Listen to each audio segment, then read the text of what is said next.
Hello and welcome to the Very Audible Stories. In today's videos, it would be a stories about a hidden kindness coming from a mafia bosses whom everyone feared. If you like these videos, please share your thoughts on the comment sections and subscribe to the channel to receive notifications about new videos. Thank you. She had no one left. No family, no friends, no escape. So at 2 a.m., bleeding and broken, she did the only thing she could. She called the most dangerous man she knew, and he came. If you've ever felt invisible, ever felt like the world had forgotten you existed, this story is for you. Stay until the very end, because Elena Moretti's journey from a locked bathroom floor to the throne of a criminal empire will change the way you see strength, survival, and what it truly means to be saved. Hit that like button and drop a comment telling me what city you're watching from. I want to see exactly how far this story travels. The bathroom door shook on its hinges, not for the first time that night, not even for the fifth. Elena Moretti had stopped counting the blows somewhere around the third or fourth, around the time the ringing in her ears had become a constant, steady hum, like a wire pulled too tight, vibrating at a frequency just below pain. She sat on the cold tile floor with her back pressed against the cabinet beneath the sink, knees drawn to her chest, the thin fabric of her blouse torn at the shoulder where Marco had grabbed her. Her left cheek throbbed. She could feel the swelling already, a slow, hot pulse beneath her skin that told her tomorrow would be worse than tonight. Tomorrow it would be purple and yellow. Tomorrow people would look at her and look away, which was somehow worse than being looked at. Elena. Marco's voice came through the door, low, dangerous, controlled in that way that always scared her more than his shouting. Open this door right now. She didn't move. I'm not angry. A pause. The kind of pause she had learned to read like weather, the silence before a storm decides which direction to break. I just want to talk. Come out and we'll talk. She pressed the back of her hand to her mouth and said nothing. The pounding resumed. The bathroom was small, a narrow rectangle of white tile and cold light, a single bulb overhead that buzzed faintly, a mirror above the sink that she was deliberately not looking at. She didn't need to see herself. She could feel herself clearly enough. The split in her lower lip, the ache in her ribs where she'd hit the edge of the kitchen counter, the raw skin on her wrists where he'd grabbed her and twisted. 3 years.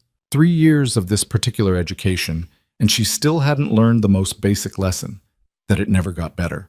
It only got quieter between the storms. Her phone lay on the tile beside her right knee. She'd grabbed it from the kitchen counter on her way to the bathroom. Instinct, some survival reflex she hadn't known she possessed, and now it glowed softly in the low light, patient and waiting. Elena stared at it. There was no one to call. That was the brutal truth of it, the thing she'd been avoiding thinking about for 3 years because thinking about it meant acknowledging how completely she'd let this relationship hollow her out. Her sister was in Denver and hadn't spoken to her in 8 months. The last conversation had ended with Elena defending Marco and her sister saying, I can't watch this anymore, and hanging up. Her friends from college had faded away one by one, not dramatically, but slowly, the way things disappear when you stop tending to them. She had co-workers, not friends. She had a life that looked normal from the outside and was falling apart on the inside. She had no one. No one except... She stopped the thought before it fully formed. The bathroom door shook again. Something heavy this time. His shoulder maybe, or his fist with new purpose.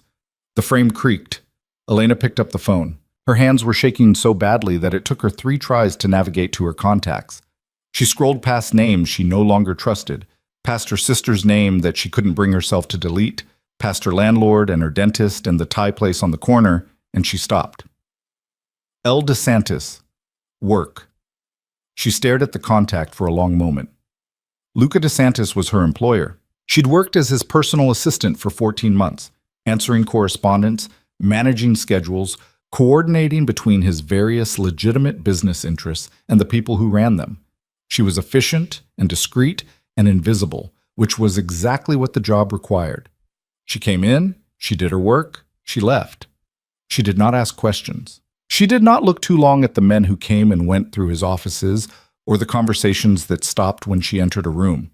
or the way Luca himself could make a person flinch simply by changing the quality of his attention. She was not naive.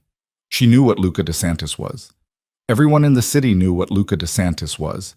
He was the kind of man you did not call at 2 a.m. He was the kind of man you did not put in your debt, did not ask for favors, did not remind that you existed outside the precise and professional context in which he had decided you existed.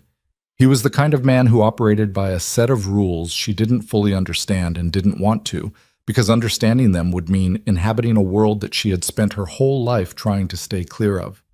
She pressed call. It rang twice. Elena. His voice was exactly what it always was, low, unhurried, carrying the particular weight of a man who had never once in his life been caught off guard. Not a question. Her name, stated as if her calling him at this hour was simply a fact he was acknowledging before proceeding. She opened her mouth. Nothing came out. The bathroom door shook again. Elena. His voice shifted slightly. Not warmer, exactly, but more focused. Talk to me. She stopped, pressed her lips together. Her voice came out smaller than she intended, cracked in a way that humiliated her. I'm sorry to call you. I know it's late. I know this isn't... Where are you? My apartment. She gave him the address. Her voice steadied slightly, as if the act of providing practical information gave her something to hold on to. I'm in the bathroom. He can't get in. Yet. A pause of about 2 seconds. He? My boyfriend. She swallowed. Yes, he's outside the door. Are you hurt? She almost said no out of reflex. The lie was so old, so practiced, it sat right there at the front of her mouth. Ready. Yes, she said instead, and felt something crack open in her chest. Stay in the bathroom. A sound in the background. Movement, purposeful and unhurried. Do not open that door for any reason. I'll be there in 12 minutes. You don't have to... Elena. Yes? I'm already in the car. The line went dead. She sat very still for a moment, listening to the silence where his voice had been, and then she lowered the phone to her lap and pressed her back harder against the cabinet and waited. He was there in 10 minutes. She knew because she counted, not seconds exactly, but breaths, which were uneven and unreliable as timekeeping, but better than nothing. She counted breaths and listened to Marco outside the door, his monologue shifting through its familiar registers. Fury, then false calm, then something uglier than either. Then she heard the front door of the apartment open, not breaking, not forced, just opened, as if it had been given no choice in the matter. The sound that followed was brief and specific. She heard Marco say, "Who the..." And then there was a sharp crash, the kind made by a human body encountering a wall, and then silence. The silence lasted about 15 seconds, then a knock on the bathroom door. Measured, unhurried, 3 distinct raps. It's me. She knew his voice. She stood up slowly, legs stiff from the cold tile, and unlocked the door. Luca DeSantis stood in her hallway, looking entirely out of place and entirely at ease, both at once, which was something she had noticed about him before. His ability to inhabit any space as if it had been built around him. He was tall, broad across the shoulders, wearing a dark jacket over a shirt with the collar undone, as if she'd caught him at the end of something or the beginning. His dark hair was slightly disheveled. His expression was calm in that particular way of his that had always read to her as the stillness before a decision. His eyes moved over her face, quick, methodical, cataloging. "Where else?" he said. She blinked. "What?" "You're holding your left side." He nodded at her hand, which she hadn't realized was pressed to her ribs. "Where else are you hurt?" She stopped trying to minimize. "My face, my wrists, my ribs. I don't think anything's broken." He nodded once, as if filing this information. "Can you walk?" "Yes." "Then let's go." She stepped into the hallway. Marco was slumped against the far wall of the living room, conscious, a hand pressed to his face. One of Luca's men, she hadn't even noticed him, which said something, stood nearby with the particular quality of stillness that meant he was ready for anything. Marco looked up at her, then he looked at Luca. Then he looked back at her, and something in his expression shifted from anger to something closer to calculation. The specific, ugly recalibration of a man who has just realized he has miscalculated badly. Elena, he started. Don't. Luca's voice was quiet and absolute and didn't even bother to be threatening, which was somehow more threatening than anything else he could have said. He didn't look at Marco when he spoke. He was putting his phone in his jacket pocket, attention already elsewhere. You have 1 hour to be gone from this apartment. Leave her things exactly as they are. Do you understand what I'm telling you? Marco said nothing. Marco. Luca finally looked at him, and whatever was in that look made Marco press himself harder against the wall. Do you understand what I'm telling you? Yes, Marco said. Good. Luca turned toward the door. He paused, glancing back at Elena where she stood frozen in the middle of her own living room, and something in his expression shifted almost imperceptibly. Not softness, exactly. Something more complicated than that. Acknowledgement, maybe. Recognition. Elena. He gestured toward the door. Not impatiently, just precisely. She picked up her bag from beside the couch, the one she'd dropped when everything started. Her hands were still trembling. She followed him out the door without looking back at Marco, down the hallway that smelled like someone's dinner, into the elevator with its buzzing fluorescent light, out through the lobby and into the cold night air where a black car was idling at the curb. The city was quiet at this hour, that particular 2 a.m. quiet that felt less like peace than like the world holding its breath. Streetlights reflected orange on the wet pavement. Somewhere, several blocks away, a siren. Luca opened the car door she got in. He came around to the other side and settled into the seat beside her, and the car pulled out into traffic without anyone saying a word. But for 3 blocks, neither of them spoke. Elena sat with her hands folded in her lap and looked out the window and tried to organize her thoughts into something coherent, which was proving difficult. Everything felt slightly unreal. The familiar streets sliding past, the warmth of the car's interior, the impossibility of this particular situation. She was sitting in Luca DeSantis' car at 2 a.m, having just called him out of her apartment, a man who had been beating her. The sheer surreal weight of it kept pressing against her ability to process. You didn't have to come, she said finally. It wasn't what she meant to say. Or maybe it was. You called me. I know. She stopped. I didn't know who else to call. I know that's not your problem. I'll find somewhere else to go in the morning. I just needed... Elena. She stopped talking. You don't need to explain. He was looking out his own window, not at her, his profile cutting a clean line against the passing light. And you don't need to find somewhere else to go. She said nothing. You'll stay at the penthouse tonight. He said it the way he said most things, with the mild, settled confidence of a man stating facts rather than offering options. We can discuss the rest in the morning. I don't want to be... You're not. He glanced at her briefly. In the morning. She looked at him for a moment in the soft dark of the car's interior. This man she'd spent 14 months carefully not seeing, deliberately not registering, reducing to a title and a schedule and a set of professional obligations because it was safer that way. Seeing him fully felt dangerous, like looking directly at the sun. Why? She asked. The question came out before she could consider it. She watched him process it, the slight pause, the almost imperceptible tightening around his eyes. Because you called me, he said, and because you shouldn't have had to. It was not the answer she expected. She turned back to her window and pressed her lips together and focused on the city moving past, and she did not cry. She had stopped crying a long time ago, had learned to seal herself up in the specific way that people learn when crying doesn't help. But something in her chest shifted. A small, reluctant movement, like a door that had been locked for years turning on a hinge. The penthouse was on the 34th floor of a building in the city's financial district, and it was exactly what she would have expected from Luca DeSantis, which meant it was nothing like what she would have expected from anyone else. She had been to his offices before, sleek, minimal, designed to communicate authority without decoration. The penthouse was different. It was large, certainly, and expensive in that understated way that didn't announce itself, but it also had the specific quality of a place actually lived in by a specific person. Books on the shelves, real books, red books, with broken spines and occasional slips of paper marking pages. A half-finished glass of something amber on the kitchen counter.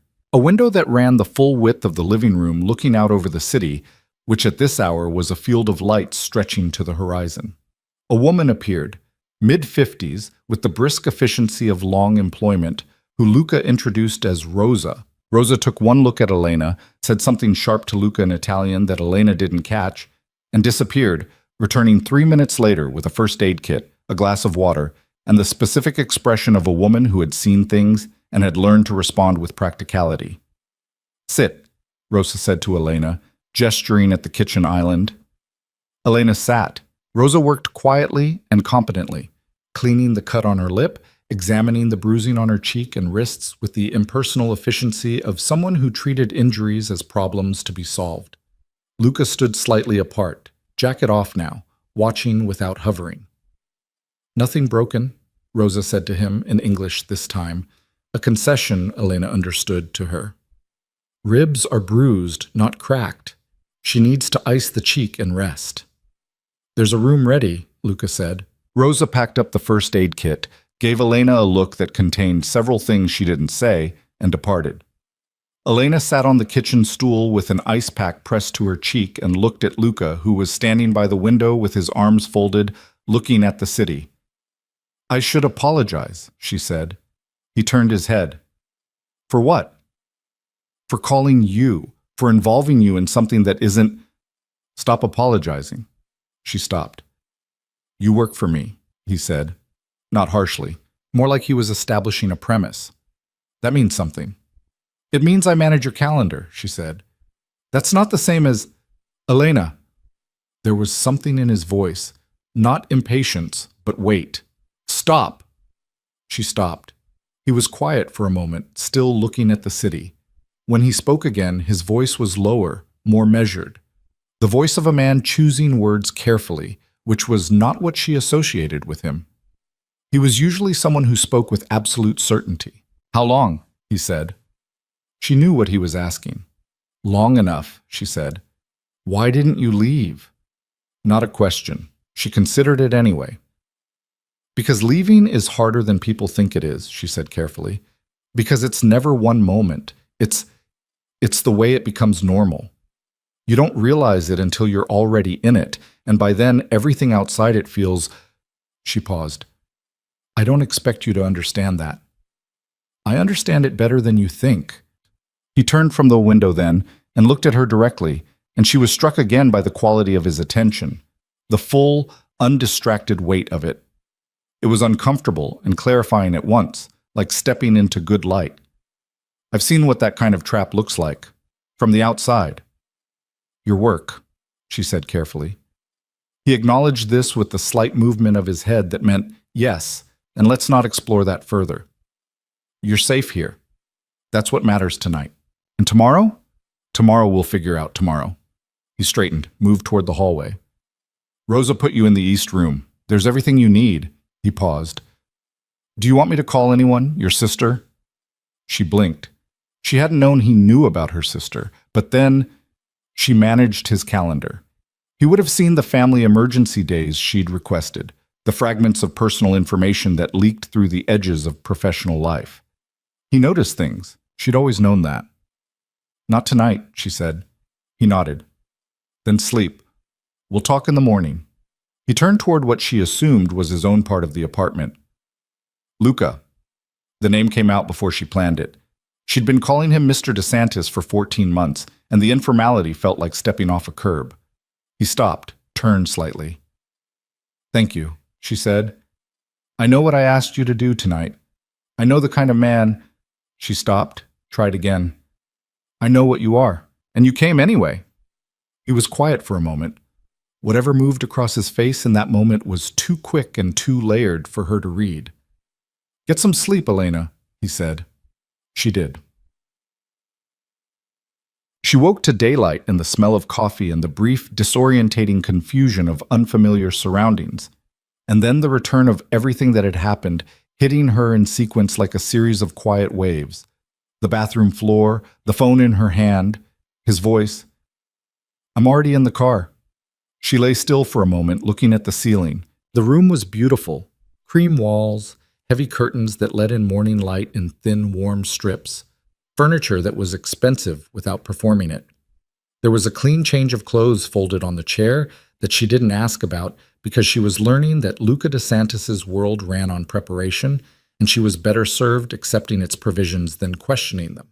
She showered, dressed, and found the kitchen by following the smell of coffee. Rosa was there, moving efficiently around the space. Luca was at the kitchen island with papers and a phone, jacket off, looking for all the world like a man who had simply woken up and begun working, which she suspected was exactly what had happened. He looked up when she entered. "Coffee?" he said. "Please." She sat across from him. Rosa provided coffee without being asked and disappeared again with the smooth invisibility of long practice. Elena wrapped her hands around the mug and looked at the city beyond the window. Daylight showing it in its full detail, a sprawl of glass and concrete and possibility, and tried to figure out what to say. "I've arranged for your things to be brought from the apartment," Luca said, not looking up from his papers. She stared at him. "What?"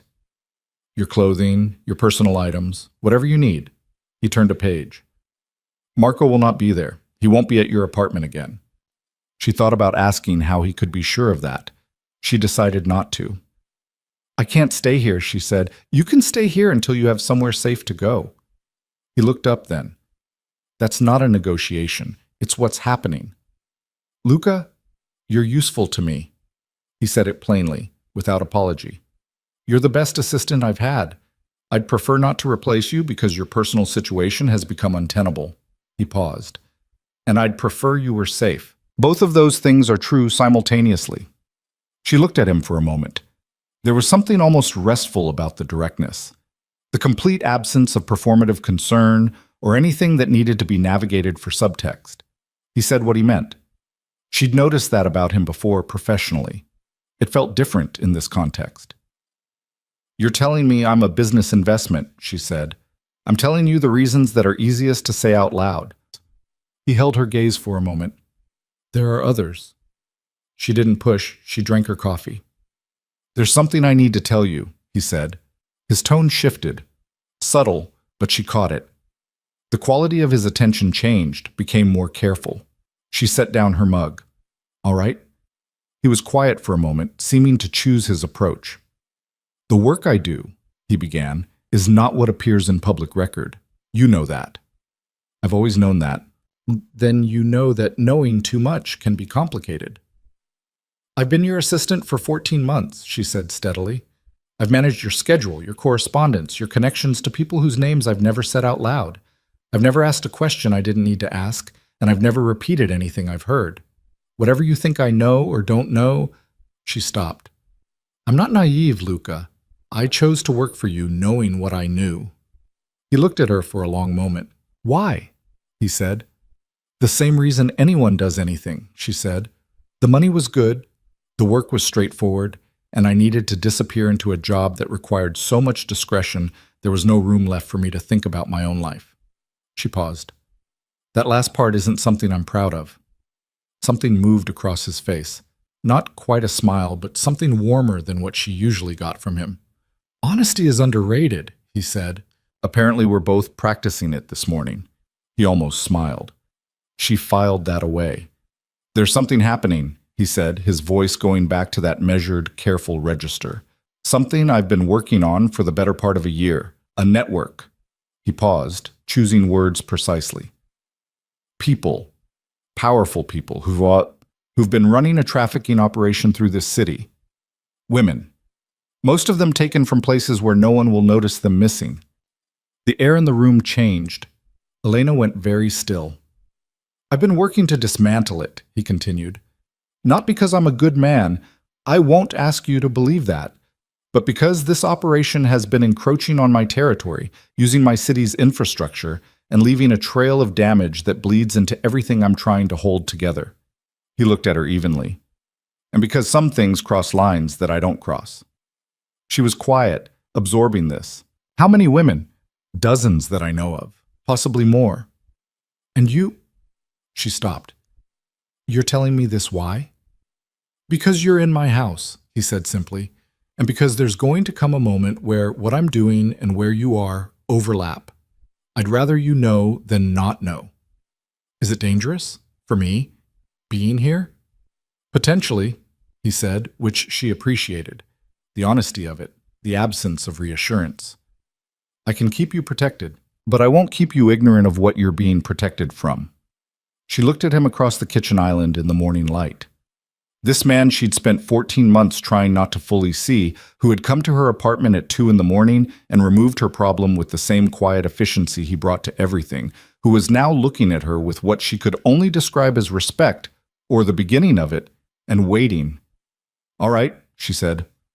"All right," he repeated, watching her. "Tell me what you need me to know." Marti. The next several days had the quality of a controlled adjustment, the way eyes learn to see in new light, gradual and cumulative. She learned the rhythms of his house. Rosa arriving at 7, the security team rotating on 6-hour shifts, Luca's hours that made no conventional sense but followed their own internal logic. She learned which rooms she could move through freely and which she should wait to be invited into, not because anyone told her, but because she was a person who read environments, and this one had its own grammar. Her things arrived from the apartment, a large, carefully packed series of boxes that appeared one afternoon while she was working, delivered with the same efficient invisibility as everything in this world. She didn't ask how the apartment had been accessed. She unpacked methodically, which was the only way she knew how to process things. She kept working. That was the simplest thing. Her laptop, his schedule, his correspondence, the steady operational flow of his legitimate interests, which were substantial and required genuine management. It gave her structure. It gave her something to be in relation to him that wasn't whatever this other thing was.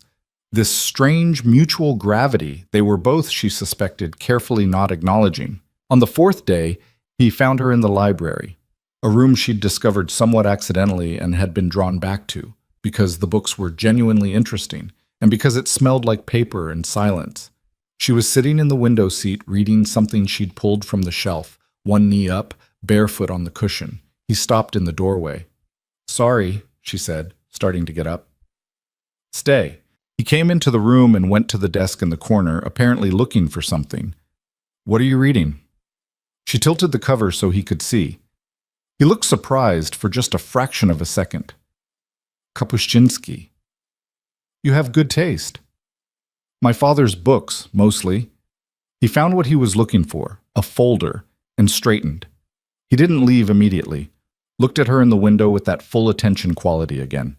"How are you sleeping?" "Better than I was," she said honestly. "The bruising?" "Almost gone." He nodded, turned to go. Then, "There's a meeting tomorrow evening. I want you to be there." She looked up. "What kind of meeting?" "The kind where your being present is useful to me in a way that I'll explain tonight."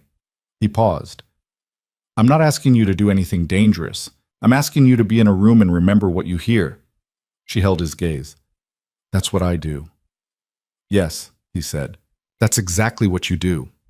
He left her with the book and the afternoon light and the slow, unsteady recognition that the call she'd made 4 days ago hadn't just moved her from one place to another. It had moved her from one version of herself to another. She wasn't sure yet what the new version looked like. She was beginning to think she wanted to find out. Deep. The city stretched away below the penthouse windows that night, every light a life she'd never know, every street a story she'd never hear. Elena stood at the glass and looked at it, really looked at it, in a way she hadn't done in years. She'd spent so long trying to be small that she'd forgotten that the world was large. Her phone was on the counter behind her. She looked at it for a long moment, then she dialed. 2 rings. "Elena?"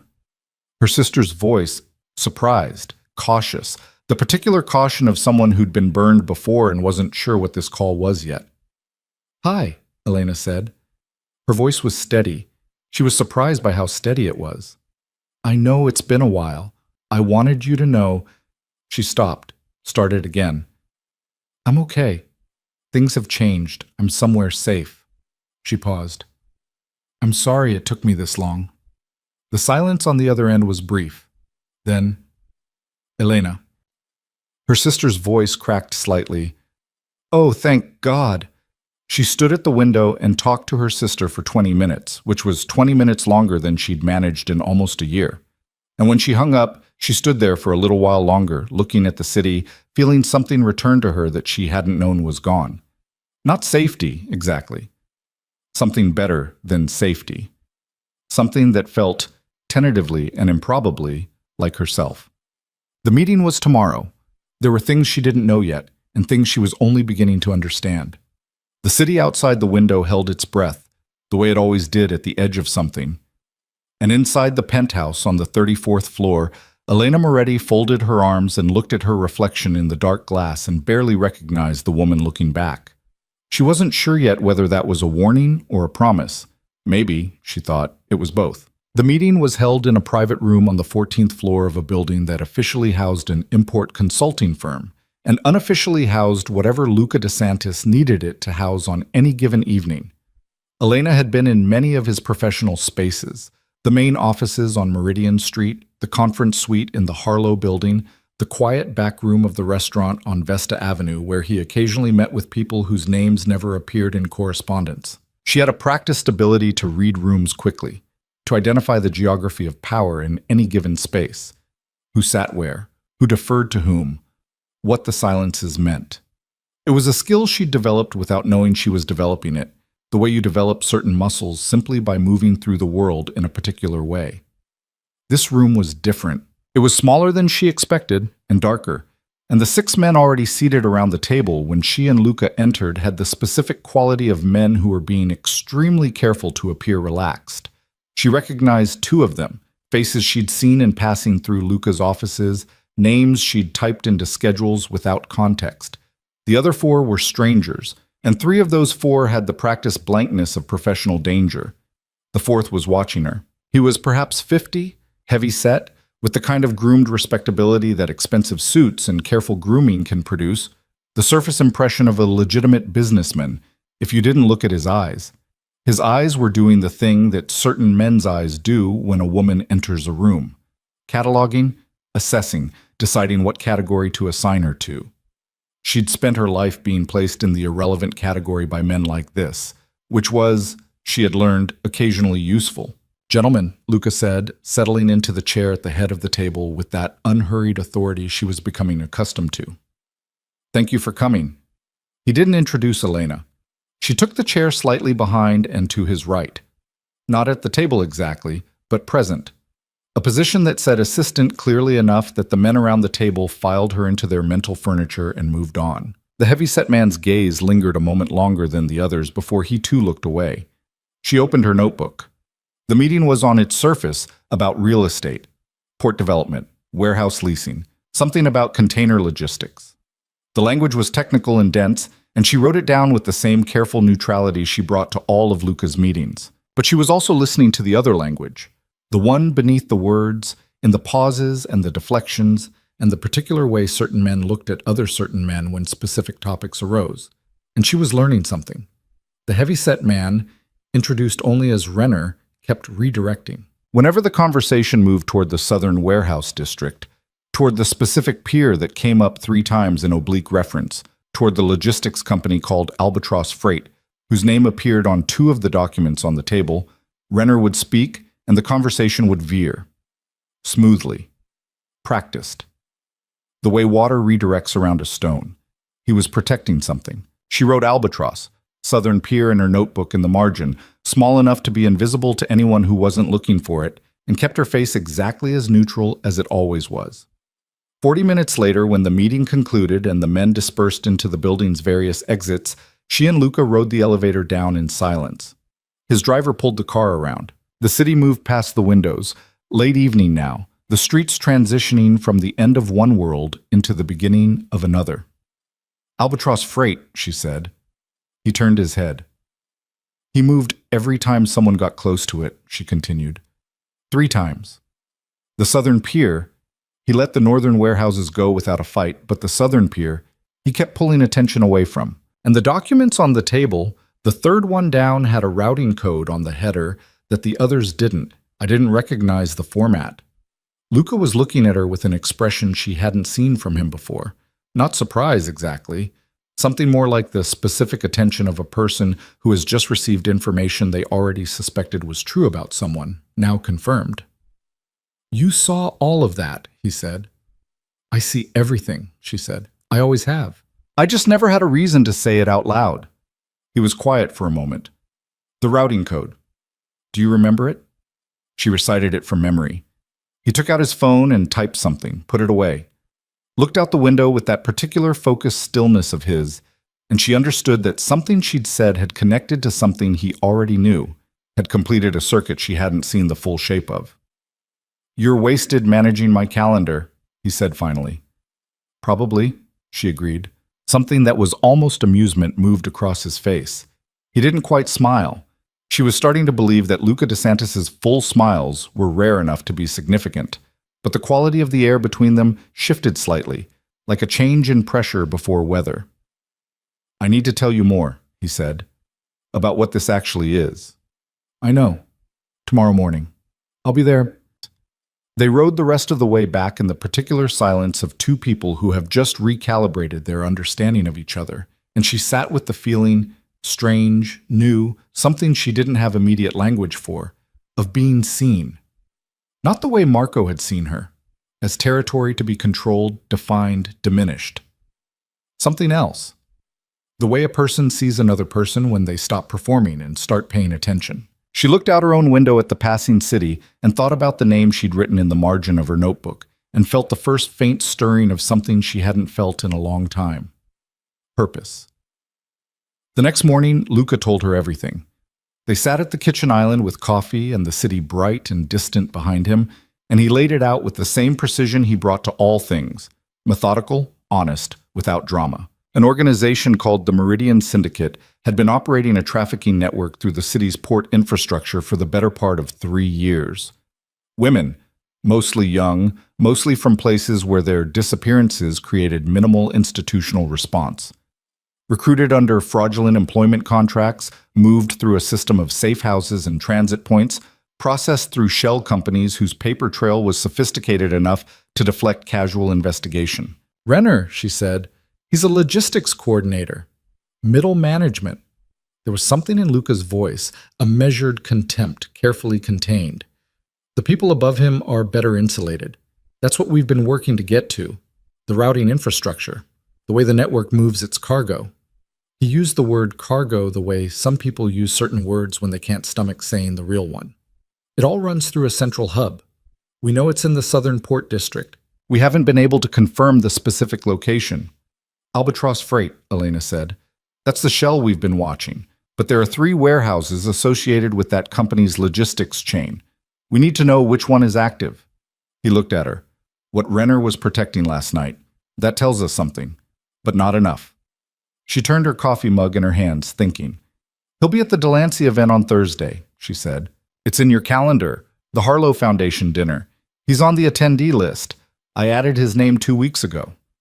Luca went still in the specific way he went still when information aligned with something important. He's attending? +1. She paused. He's been to 3 Harlow Foundation events in the past 8 months. I noticed because his name kept appearing in your secondary correspondence, not addressed to you, but adjacent to you. Organizations you both support, events you both attend. She met his gaze. He's been trying to get closer to you for months. He wants something from you. He wants protection, Luca said, and there was something dark and flat in his voice. He's worried his insulation is thinning. He wants to move under my umbrella, which means he might talk. If he believed it was safe. He looked at her steadily. If he believed he was talking to someone who already knew enough that telling them the rest wasn't a risk. She understood what he was asking before he said it. At the dinner, she said slowly, if I were there, not as your assistant. As someone I brought personally. His tone was careful, precise. Someone he'd read as significant, someone worth impressing, someone he might say something to that he wouldn't say to me. She held his gaze. You're asking me to work a room. I'm asking you to do what you already do, he said. Pay attention, be present. Let him believe you're someone he should talk to. He paused. I'm not asking you to put yourself in danger. You'll be in a room full of people. I'll be there. If at any point, I'll do it, she said. He looked at her. You don't have to decide right now. I know. She set down her mug. I've already decided. Something passed through his expression again. That layered, too quick thing she was learning to watch for. The place where his control was most precise was also, she was realizing, the place where he was most carefully containing something else. There are things you'd need to know, he said, about how these people read situations, about what to say and what not to say, and how to read what's actually being communicated. Then teach me, she said. We have 3 days. He taught her. It was unlike any professional development she'd ever undergone, not because the content was strange, though it was, but because of the quality of attention he brought to it. They worked in the evenings, after the ordinary business of the day was done, in the library where she'd been reading when he first suggested the meeting. He taught her how to read a conversation at 2 levels simultaneously, how to create the impression of knowing more than you were saying, how to let silence do work, how to recognize the moment when someone was deciding whether to trust you, and how to hold yourself in that moment. She was a fast student. She'd always been a fast student. It was one of the things that had made her useful to him professionally. This ability to absorb information quickly and apply it without visible effort. But she was also discovering that some of what he was teaching her was less new than it felt. She'd been reading rooms and managing silences and calibrating her presentation for years. Out of necessity, out of survival, in the specific intensive schooling of living with someone who hurt you and required constant navigation. The tools were the same. The application was simply different. She said this to him on the second evening without planning to. He was quiet for a moment after. That's one of the uglier ironies, he said. What is? That survival teaches skills that shouldn't have to be learned that way. He looked at her, directly, with that full attention. You're sharp, Elena. You've always been sharp. That didn't come from him. That came from you. She looked at her hands on the table. He didn't make you capable, Luca continued, with a deliberateness that told her he was choosing this precisely. He just gave you a terrible context to practice in. She was quiet for a moment, then, that might be the most useful thing anyone has ever said to me. It's true. I know. She looked up. That's why it's useful. He held her gaze for a moment longer than he needed to. Then he looked down at the notes between them and said, The Meridian Syndicate has a contact in city government. We don't know who yet. That's the other piece. The pivot was deliberate, Chip. She understood that. He was pulling them back from the edge of something that neither of them was ready to step off of. She let him. Tell me about the contact, she said. He told her. The picture that was building, detail by careful detail, was worse than she'd imagined. The syndicate wasn't simply a criminal network operating in the dark. It was embedded, fingers in the Port Authority, in the city planning office, in the private security contracts that ran through half the commercial real estate in the Southern District. It had been growing for 3 years, while the official apparatus of justice either looked the other way or actively facilitated, and the women moving through its infrastructure were almost entirely invisible because the system that should have seen them had been carefully adjusted not to. How many people know what you're doing? She asked. The ones I trust completely. He paused, which is a short list. Am I on it now? He looked at her. Yes, he said, simply, without qualification. She felt the weight of that, the specific gravity of being trusted by this particular man, which was not nothing. She sat with it for a moment, and then she said, Then let me help. Not just Thursday, after Thursday, whatever you need. He was quiet for long enough that she thought he was going to redirect again. Then, we'll see what Thursday tells us first. All right. She closed her notebook. But I mean it. I know you mean it, he said. That's not what I'm weighing. Then what are you weighing? He looked at her for a moment, and there it was again, that carefully contained thing, the thing behind the control that she'd been learning to read, the way she'd learned to read everything else about him. Whether the cost to you is worth what you're offering, he said. She held his gaze. That should be my decision. Yes, he said quietly. It should. Thursday arrived with cold rain and the specific nervous energy of a city settling into evening. The Harlow Foundation dinner was held at the Meridian Grand, which had the mild irony, Elena noted privately, of sharing a name with the organization they were working to dismantle. In a ballroom that managed to be simultaneously ostentatious and tasteful, which was the architectural personality of serious money. She wore a dress that Rosa had appeared with that morning without explanation. Deep blue, understated, exactly right. Rosa had the same approach to everything. Efficient, impeccable, no discussion required. Elena had stopped questioning it and simply appreciated the care. Luca came to collect her from the East Room at 7:45. He stopped when he saw her. It was brief. The stop. Perhaps half a second, no more. But she'd gotten good at reading him, and she caught it. "Ready?" he said. "Yes." He offered his arm in the doorway, and she took it, and they walked out into the rain-polished evening together. And she thought about the fact that 10 days ago she'd been on a bathroom floor, and now she was this, whatever this was. The world moved strangely. The only thing to do was move with it. The ballroom was full of the particular kind of people who attended these events.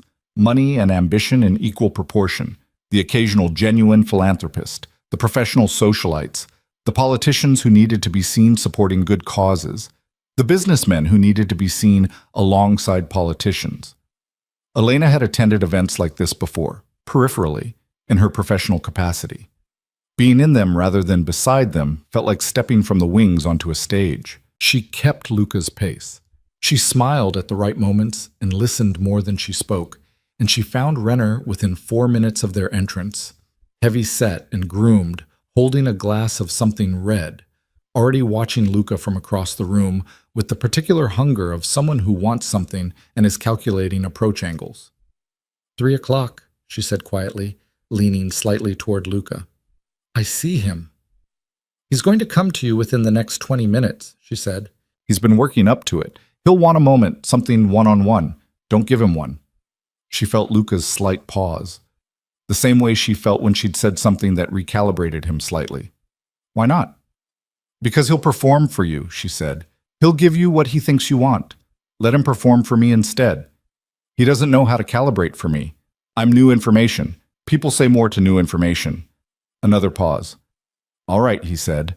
And then after a moment, "You're good at this." "You taught me." "I gave you vocabulary," he said. "The instinct is yours." She moved through the evening with the careful purposefulness of someone who knows exactly how much work they're doing while appearing to do none. She let Renner find her at the bar during a moment when Luca was engaged with someone else. Let him mistake her solitude for opportunity. Let him introduce himself with that practiced social warmth that she'd learned to read as a performance of safety. They talked about the foundation, about the city, about real estate, because men like Renner always eventually got to real estate. She asked careful questions that let him be smart. People always said more when they were being given the chance to demonstrate intelligence, and she listened to what he didn't say as carefully as what he did. He was afraid. Underneath the grooming and the performance and the red wine and the careful positioning, the man was genuinely afraid. Not of Luca exactly, of something adjacent to Luca, something that was moving in his direction and couldn't be stopped by the kind of cover he currently had. "The port development project must be complicated," she said, at a moment that felt natural, watching his face. "With all the regulatory restructuring this year." Something moved behind his eyes, just for a moment. "It has its complications," he said carefully.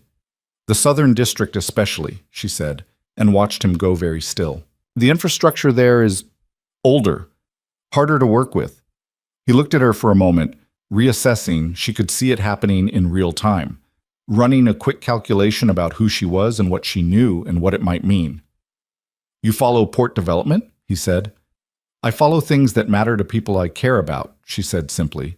She let that sit. He made a decision she could see him making. "There's a lot of transition happening in that area," he said carefully, like a man testing the weight of ice. "The Albatross contracts in particular. There's been some instability, operational restructuring." "I've heard something about that," she said, not eagerly, just acknowledging. "Pier 7, he said. And then, as if immediately aware of having said it, he took a long sip of his wine and shifted slightly and said something about the Foundation's new initiatives, and she let him redirect because she had what she came for. She found Luca near the end of the evening, in the 15-minute window before the formal program concluded, and she moved to his side with the natural ease of someone returning to where they belonged. "Pier 7, she said quietly. "That's the active hub." His expression didn't change. "You're certain?" "He told me himself, obliquely but deliberately. He was testing to see how much I knew." She glanced toward Renner across the room. "He's looking for a way out, Luca. He's not loyal to the syndicate. He's scared of it. If you offered him a ladder, he'd climb." Luca was quiet for a moment. "You got all of that from one conversation." "I told you," she said. I see everything." He looked at her in the soft ballroom light, and this time the thing he was containing was closer to the surface, visible in the particular quality of his attention, in the slight shift of his expression that she was learning to read the way she'd learned to read all of him. "We need to move on Pier 7 before the syndicate realizes we know," he said. "I'll have my team run the perimeter this week. We'll need—" He paused. "It's going to be more complicated than a surveillance operation." "I know," she said. "Elena, I know what you're doing," she said quietly. "I know what it might require." She met his gaze steadily. "I'm not asking to be protected from it. I'm asking to be part of it." He looked at her for a long moment, that full, careful, weighing attention. "Then starting tomorrow," he said, "you need to learn some other things." She raised an eyebrow. "What things?" "How to defend yourself," he said. "Properly. Not the way you've been surviving, the way you've been enduring. There's a difference." He paused. "And how to move through certain kinds of spaces. How to stay calm when things change fast." She thought about the bathroom floor, about the way she'd sat there counting breaths, entirely passive, waiting to be rescued. She thought about how she felt standing in this ballroom right now. Different, not rescued. Something else. Something that felt like it had been assembled from pieces she'd always had and had never been given permission to use. "All right," she said. He nodded, and then, so briefly that she almost missed it, "You did well tonight." "We did well," she said, and this time he smiled. Small, barely there, gone almost as quickly as it appeared, but real. She catalogued it carefully, the way she catalogued everything. The car ride home was different from the one 10 nights ago. The same city, the same darkness, the same two people in the back of the same black car, but the specific gravity between them had shifted, the way a room shifts when furniture is rearranged, not unrecognizable, reconfigured. "Can I ask you something?" she said. "Yes." "The women," she said, "the ones in the syndicate's network. Do you know anything specific about them? Where they're from, who they—" "Some of them," he said. His voice was carefully level in a way that told her the question had landed somewhere it mattered. "My contact in the Port Authority has given us names. Fragments." A pause. "Most of them are young, early 20s, a few younger." She absorbed this. "After," she said, "when this is over, what happens to them?" He turned his head toward her. "What do you mean?" "I mean they won't just be released and fine," she said. "They'll need things. Resources, support, help rebuilding." She stopped, organized her thoughts. "I'm good at organizing things, at knowing what people need and how to connect them to it." She paused. "I want to be part of that. After." He was quiet for long enough that she thought she'd overstepped. Then, "I've been thinking about that as well," he said. "The infrastructure. What comes after the operation. And I think that's a conversation worth having." He looked at her. "After." "After," she agreed. Outside the window, the city moved past. Its 10,000 lights, its 10,000 stories, its layers of beauty and damage stacked on top of each other like geological strata. She'd lived in this city for 5 years, and she'd never really seen it, had moved through it with her eyes down, making herself small, occupying as little space as possible. She looked at it now and felt something that she carefully examined before she trusted. Not recklessness, not the borrowed courage of an extraordinary situation, but something quieter and more durable than either. Something that had always been there, waiting in the dark for the right conditions. When they reached the penthouse and rode the elevator up, and emerged into the warm, particular quiet of that high, sheltered space. She paused in the hallway. "Luca," he turned. She didn't know exactly what she wanted to say. She was still learning the language of this new terrain, the vocabulary for a relationship that had no clean category, that was built from 14 months of professional distance and 10 days of radical proximity, from crisis and competence and the gradual, reluctant honesty of two private people learning that the other one could be trusted. "Thank you," she said finally, "for treating me like someone who can handle knowing things. Not everyone does that." He was quiet for a moment. "You've always been able to handle things," he said. "You just weren't in an environment that required it of you in this particular way." "Is that what this is?" she said. "A requirement?" The question was light, but it wasn't, and he heard what it actually was. "No," he said, quietly, precisely. "That's not what this is." She held his gaze for a moment. Then she nodded and walked down the hall toward the east room, and she didn't look back, because some things were better, let alone to develop in their own time. In the dark, the way certain things grow. She sat at the window of the east room for a long time that night, watching the city, running through the evening's events with the careful, analytical part of her mind. Renner's face, Pier 7, the routing infrastructure, the shape of what was coming. The operation was weeks away, maybe less. Things were moving. She thought about what Luca had said, how to defend yourself properly, and what it meant that she had said all right without hesitation. She thought about the bathroom floor and the girl who had sat on it, and she thought about the woman who had stood in a ballroom tonight and extracted a location from a frightened man using nothing but patience and attention, and she tried to find the line between those two people. There was no line. That was the thing. It was the same person, the same stubborn, perceptive, fiercely private core, just occupying more of itself, just taking up the space it had always been entitled to. She pressed her forehead against the cool glass of the window and looked at the city spread out below, and she felt herself settle into something. Not comfort, not safety, not yet, but the particular resolve of a person who has decided to stop asking permission to become who they actually are. Below, the city breathed in the dark.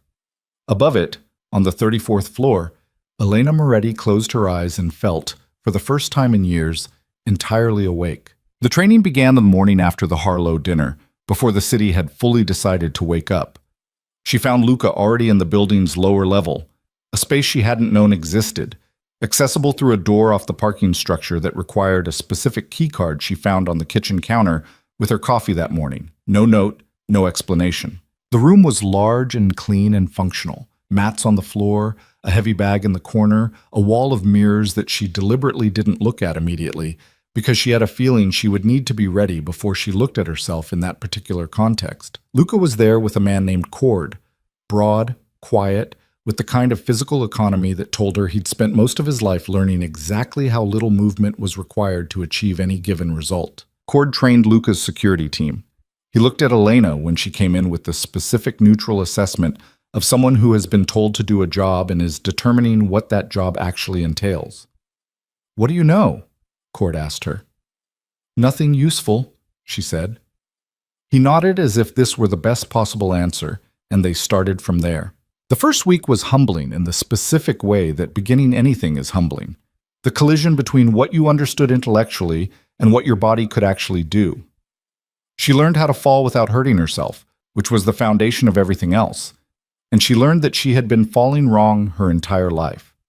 She learned basic positioning, how to use weight and angle rather than strength, how to create distance when distance was what you needed. Her body was not naturally trained for this, and it told her so loudly every evening when she climbed back to the penthouse with sore shoulders and bruised forearms and a fatigue that went all the way to the bone. But she came back every morning.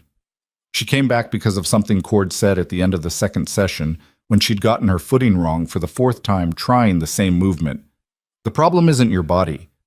The problem is you keep apologizing for your weight. Stop apologizing, use it.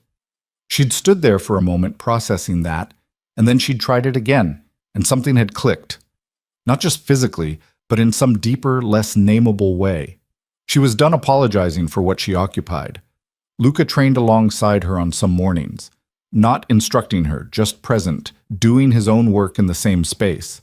She was aware of him in the peripheral way she was always aware of him now, a background frequency she'd stopped trying to tune out. Occasionally he'd say something, a correction, an observation, and she'd incorporate it without breaking rhythm, and the strange domesticity of that, two people working in parallel silence toward different ends in the same room, was something she filed away and didn't examine too closely. On the 8th morning, she took Cord off balance for the first time. He recovered in half a second, and they both knew he'd let the opening exist a beat longer than necessary to see if she'd take it. But she'd taken it cleanly, with the right mechanics, and when they reset, he gave her the slight nod that she'd learned was his version of high praise. She glanced toward Luca, who was working with the heavy bag on the far side of the room. He was watching her. He looked away first. She didn't say anything about it, but she noticed. The days surrounding the training had their own texture, the ordinary machinery of Luca's business world continuing to turn, her role in it evolving without either of them formally acknowledging that it had. She was still managing his schedule, still handling his correspondence, but she was also in rooms she hadn't been in before, hearing conversations that weren't filtered for her consumption, sitting at tables where the language was direct and sometimes brutal, and where nobody paused to ask if she was all right with that. She was all right with that, more than all right.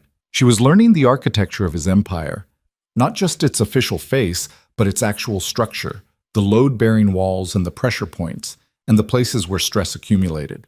She learned which of his lieutenants were loyal out of genuine belief and which out of calculation, which could be trusted in a crisis and which would optimize for their own survival the moment things got complicated. She learned to read the city the way he read it, not as streets and neighborhoods, but as systems, as flows of power and money and leverage, as a living organism that required constant tending.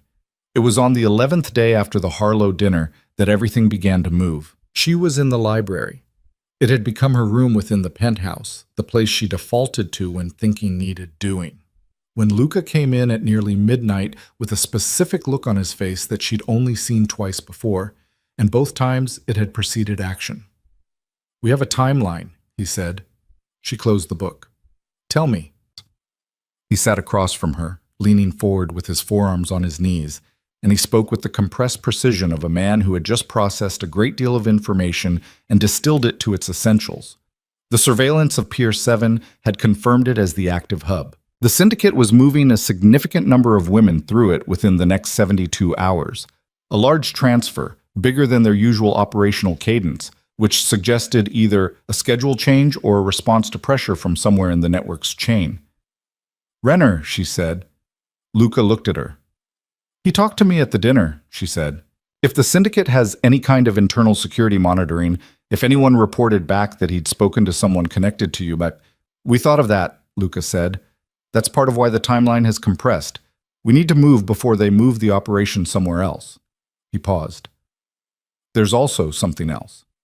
He reached into the folder he'd brought with him and placed a photograph on the table between them. A man, 50s, distinguished looking, the kind of face that appeared on civic committee websites and charity galas, and the kind of reassuring business profiles that made people feel safe. "Alderman Victor Crane," Luca said. "City Planning Office. He's the government contact. We confirmed it 6 hours ago." She looked at the photograph. Crane had been to 2 Harlow Foundation events that she could recall seeing in the correspondence files. His name had appeared in Luca's professional adjacency 3 or 4 times without ever resolving into anything specific. She thought about what it meant, not just for the operation, but for the city, for all the decisions this man had made or facilitated or quietly allowed. The rage that moved through her was clean and cold, not hot. "He has to be taken down along with the network," she said. "Not just exposed, taken down." "That's the plan." Luca held her gaze. "Elena, I need to talk to you about the operation itself, what it will look like." She met his gaze. "Tell me," he told her. The raid on Pier 7 would involve 12 of his men, a team he trusted absolutely, trained for exactly this kind of operation. The approach would be from 2 sides, coordinated with a 30-second window for simultaneous entry. There would be resistance. The syndicate kept armed guards at the active hubs, men who understood that their job was to create enough delay for the women to be moved or for evidence to be destroyed. The objective was speed and overwhelming force. "Where do I fit in this?" she asked. He was quiet for a moment. You don't, he said. That's what I want to talk to you about. This isn't Luca. The same as working a room at a foundation dinner.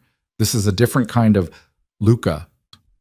She said it steadily, without force, the way she'd learned to say things when she needed them to land. He stopped. We talked about this. You said after the dinner that you'd consider I said we'd talk about what you could contribute, he said. I didn't say I'd put you in the middle of an armed operation. You're not putting me anywhere, she said. I'm choosing to be part of it. He looked at her for a long moment, that weighing look, that full, careful attention, and she could see him running the internal calculation, the one he ran every time she pushed at a boundary he'd established for her benefit. She could see him looking for the argument that would work, and not finding it, because he had spent the last 11 days watching her, and he knew who she was now. There's a secondary position, he said finally, with the specific resignation of a man who knows he's already lost the argument but needs to, at minimum, reframe the terms. Not on the entry team. At the perimeter, there's a control point where we coordinate communications and manage any personnel coming out of the compound. It requires someone who can stay calm, process information quickly, and make decisions under pressure. He paused. Someone I trust. She held his gaze. That's me. If anything moves wrong, you pull back. Immediately. No heroics. I'm not interested in heroics, she said. I'm interested in being useful. He nodded once, with the particular quality of a concession that's been made completely. Then, get some sleep. We move in 48 hours. She did not sleep particularly well, but she slept.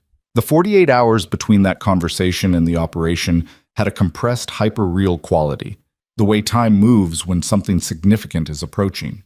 She ran through what she knew, what she'd been taught, what she understood about the syndicate structure, and the layout of Pier 7 as Luca's team had mapped it. She ate carefully, slept when she could, trained with Cord for an extra session that he ran at a higher intensity than usual without either of them discussing why. On the last evening before the operation, she found Luca on the penthouse terrace, a space she rarely used because the height unsettled her, but she'd been learning to be unsettled without retreating.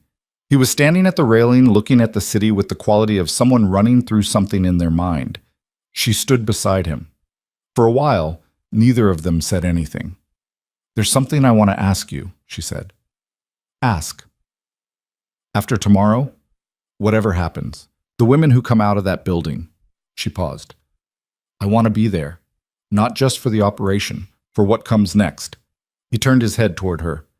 I've been thinking about what resources they'll need, she said. Safe housing, support, documentation for the ones who came in on fraudulent papers, legal assistance, the kind of practical infrastructure that doesn't just help people survive but actually helps them rebuild. She paused. I know people. I can make things happen. I'm good at making things happen. I know you are, he said quietly. Then let me.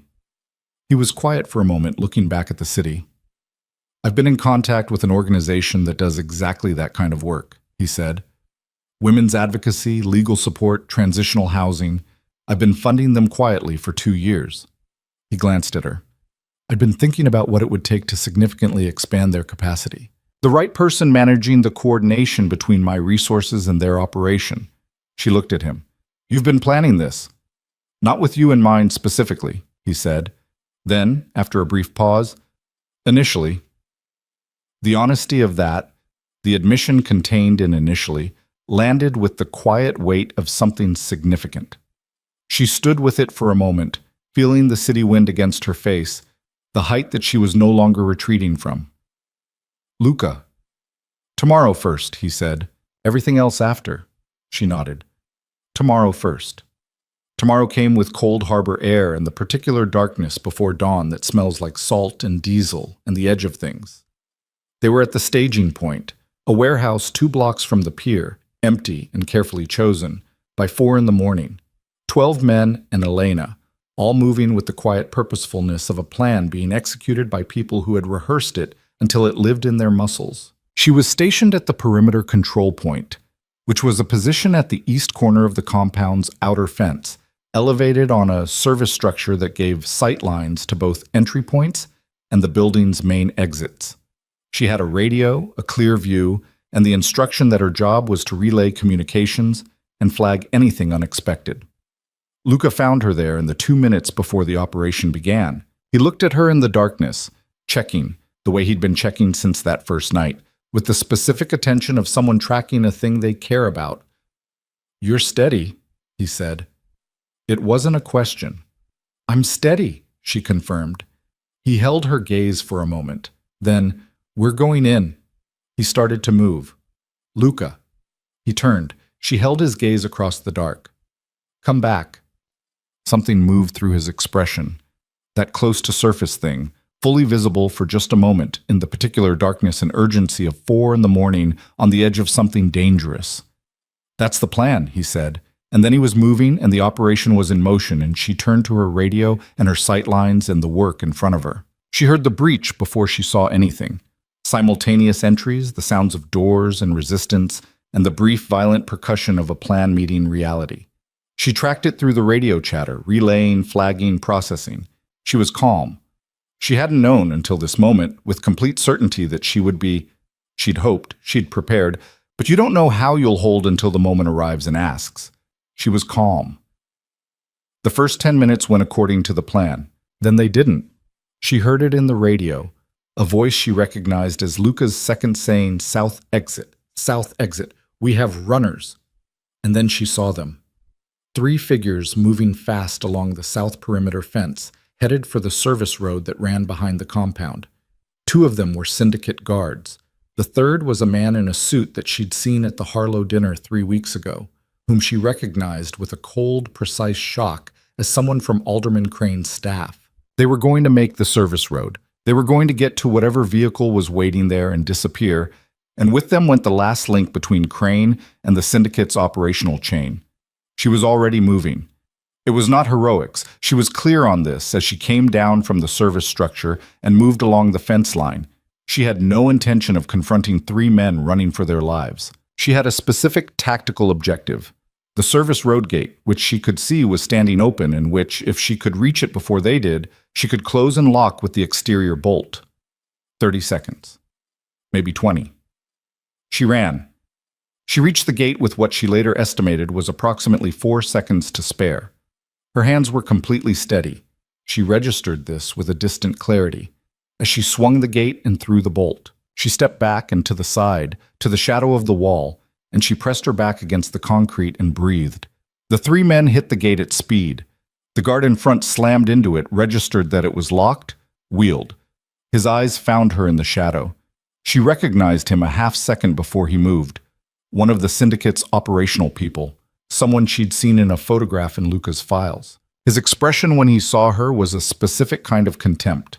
A woman, alone, at a fence. A problem that required 30 seconds. He crossed the distance between them fast. She did what Cord had taught her, not what she wanted to do, which was freeze, not what instinct screamed, which was run, but what 12 days of deliberate practice had built into her body. She moved into him, not away, taking his momentum off its intended line, using his weight and her angle. It wasn't elegant. It wasn't clean. He was stronger than her, and she felt that clearly. But she got enough of his balance that when he went down hard. And when he tried to recover, she was already clear, and she had enough distance and enough time to be the right amount of dangerous without having to be more. Luca's people reached the gate 45 seconds later. It was not a long 45 seconds, but she was standing when they arrived, back against the wall, entirely herself. The gate still bolted, all 3 men accounted for. Luca was with them. He stopped when he saw her. Really stopped, that half-second full stop that she'd cataloged before. And then he crossed to her in 5 fast steps, and his hands were on her face, checking, and his eyes were doing the thing he did when he needed information quickly. "Are you hurt?" "No." She caught his hands briefly, not pushing them away but steadying them. "I'm not hurt. The link to Crane, his aide is one of the 3. Don't let him—" "I see him." But he didn't move yet. His eyes were still on her face, still running that check. "Elena." "I used what Cord taught me," she said. "It worked." He looked at her for a moment longer. Something was happening in his face. Something she didn't have vocabulary for yet. something that went below the categories of professional and personal that she'd been trying to maintain as separate. He pulled her into him, brief and total, his arms around her, her face against his shoulder, his hand at the back of her head. 4 seconds, maybe 5. Then he released her and turned to his men, and the world resumed its operational pace. She stood at the fence in the cold harbor air and pressed her hand flat against the concrete and breathed. And she understood something about herself that she hadn't known before this moment. She wasn't who she had been in that bathroom. She wasn't the woman who had sat on a cold floor waiting for rescue. She was someone who had run toward a gate, who had held her ground, who had stayed standing. She had not been rescued tonight. She had been present. Inside the compound, it was over in another 20 minutes. When Luca's team brought the women out, 31 of them, as it turned out, ranging from late teens to early 30s, some of them barely functional from dehydration and fear, Elena was there at the perimeter with blankets that had been staged for exactly this, with water, with the specific quality of calm presence that says you are safe now more effectively than any words. She spoke to some of them, simple things, immediate things. Some of them didn't speak English, and she worked with what she could, with touch and eye contact and the universal language of a person who means what they say. A young woman, couldn't have been more than 20, dark-haired, terrified in the particular way that goes beyond any single moment, grabbed Elena's hand and didn't let go for 40 minutes. Elena let her hold on. She didn't leave until every woman was accounted for and in transport. Luca found her after, near the water, standing at the edge of the pier looking out at the harbor. The sky was going gray-pink at the horizon, dawn beginning to assert itself, the kind of light that makes the world look new even when it isn't. He stood beside her without touching her, both of them looking at the water. 31, she said. 31, he confirmed. Crane's Aid is talking? Abundantly. His voice carried the specific dry quality of a man who has just watched someone realize the full extent of their miscalculation. Crane will be arrested by noon, the syndicate's financial chain is documented, the rest will fall. She nodded. The harbor moved below them, dark and indifferent and ancient. She thought about the young woman who'd held her hand. She thought about the routing code she'd memorized at a table 3 weeks ago, and the way a single piece of information connects to another piece and another until the structure becomes visible. She thought about a bathroom floor and a phone and a 2-second pause before a voice said, "I'm already in the car." "The girl in there, the young one who grabbed my hand," she said. "She's going to need—" "We'll make sure she has what she needs," Luca said. "All of them." She turned to look at him. In the early light, without the calibration of the professional context they'd worked in for 14 months, he looked different. Not softer, exactly, more present somehow, like something in him had also shifted in the last few hours. "You're looking at me differently," she said. "Am I?" "Yes." She held his gaze. "Like you're trying to figure out what category I go in now." He was quiet for a moment. "I don't put you in categories," he said. "Everyone puts people in categories." "Not everyone." He turned to face her fully. The harbor light was doing something complicated to his expression. Or maybe it was just that the light was honest, and what she was seeing was what was actually there. Some people resist categorization. They're the only ones worth paying attention to. She looked at him for a moment. "That might be the most honest thing you've ever said to me." "I've been working up to it," he said. And there it was, the dry, unexpected edge of his humor, which she'd encountered only a handful of times and which always caught her slightly off guard because it was so precisely delivered. She felt the laugh before she could decide whether to let it happen, and then she let it happen, and it came out genuine and startled, and she heard him respond, not quite a laugh, but something close, that quiet, almost smile becoming something more open. She looked back at the harbor.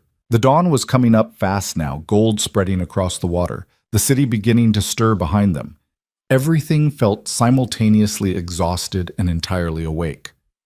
"I want to go back and check on the women," she said, "before they're moved. I'll take you. And then I want to sleep for approximately 12 years. "Reasonable," he said. She started to move.